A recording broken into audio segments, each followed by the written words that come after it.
This is a Xenolink data view analysis for EricNeilson. It's just for skate performance, acceleration from dead stop. First thing we'll take a quick look at is the not only the speed which is attained in the first three steps, but also the pattern.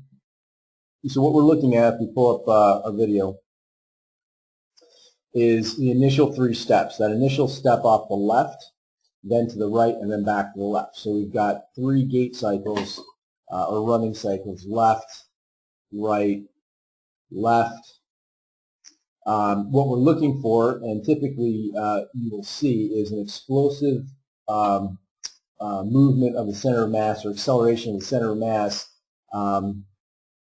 initially. So you've got this initial push-off that's coming on that first step from the back leg, and then you're going to get a lull through the mid-stance. That's normal. You'll then get a really explosive acceleration of the center of mass between mid-stance and toe-off. Then you're going to see a lull through mid-stance again with an explosive acceleration. What you can see is that the pattern itself is there and present, which is something we like to see. You will see that the most acceleration rate comes in the first step, and then we start to lose acceleration rate as we go. So you'll see if you start from where you were initially, you'll see a nice burst of speed through that first step, and then you'll see it flatten off considerably as we get into the next two steps. The overall speed in the first three steps, which takes just about a second, is a little on the low side. You'd like to see it above 5.5 meters per second, more likely above 6 meters per second, I'm sorry, in that first little less than a second. So top speed is on the low side, and also acceleration, again, on the low side after those first three steps. So we can tell that the pattern's okay, but the output or the speed itself is on the lower side. So we'll investigate that further by first looking at torso rotation. So now what we're looking at here is the athlete's ability to create essentially a counter torque. So if you consider the lower body is twisting this direction, the upper torso should be twisting in the opposite direction to create a pull as the leg pushes backward. That gap is then closed as the leg is pulled forward, and then the same thing happens on the opposite side. So what you tend to see is a more symmetric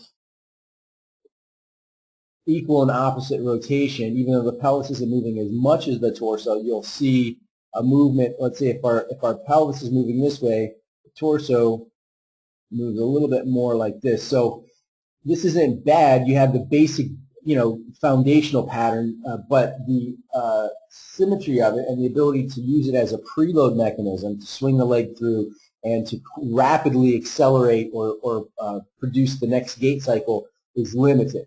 So one of the key areas for us to focus on is creating a better core environment, stability as well as mobility, and taking that stability and mobility and building speed connection into that. Dynamic rotational differentiation or dissociation between the pelvis and the upper torso or upper thoracic. So that's going to be a big key for sure. When we look at our knee extension speed, we'll look at that in comparison to or in conjunction with our hip extension speed. So what we're looking for here is, let's see if we can pull this up here below. What we're looking for here is as the athlete accelerates, and let's take this first push, you'll see that the knee and the hip initially extend or reach out to touch the ice. As the skate is being pulled back into mid-stance, we're getting close to mid-stance here, the knee and the hip actually go through a little bit of flexion to preload. We call that absorption phase. And then from mid-stance to toe off, there should be an explosive extension at both the knee and the hip, and that should occur about midway between mid-stance to toe off, and that's where you get your primary acceleration. They should occur simultaneously. So if we look at what's going on with this left leg, we see left peak knee speed here at about 85, and we see hip extension at about 85. They both occur simultaneously. You get the lag through the mid-stance that we would expect. That absorption phase is occurring, and we get pretty good acceleration timing. The acceleration itself is on the low side. So timing-wise, we see pretty good coordination on that left side to initially push forward and drive, but the speed outputs are definitely on the low side. You would expect to see hip above 400 degrees per second, knee above 300 going into the high 300s, potentially even creeping up into the 400s. If that's so, you'd see this even above 450, maybe even close to 500. So the speed output, the muscular output, or the joint contribution is on the low side, although the coordination is fine. Now, when you go forward onto the right leg now, what we see is on the knee, we see very little absorption phase. You'd like to see something more like this. And on the hip, you see the same thing. You don't see a good absorption phase. So the right leg, coordination-wise, we have some issues with. Speed output occurring at about 145 or so. Speed output, again, 145 or so. So timing-wise, good. But coordination-wise, not real good in terms of the preload going into an absorption and then following with the propulsion. And again, the speeds are very low, especially at the knee. But even at the hip, again, we're seeing very low speeds or joint contribution, joint speeds. Now, when we look at the next left leg, we see a much better absorption phase through the mid stance, like we saw in the initial. But again, the outputs are timed well. But the outputs are on the very low side. Here you see even less knee speed coming out of the left side, a little bit more hip, which is good, but this is way out of balance. This knee should be, again, into the mid 300s at a minimum. So we just see poor speed contribution, which is a function of, muscular output as well as coordination, neuromechanical proprioceptiveness or proprioception, where, we're not only the muscular force ability, but also the ability to innervate the muscles in an appropriate sequence, that kind of stuff. It's the things that we want to take a look at, the ability to produce force quickly. And then obviously on the right side, we're dealing with that, but we're also dealing with some coordination issues. So we want to bring that into balance.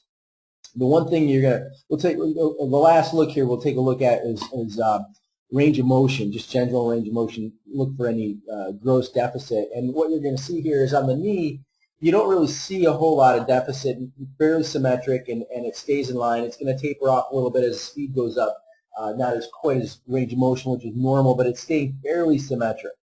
So we're getting a fairly symmetric knee extension, flexion extension pattern. However, hip flexion extension pattern, not quite there. We see limited or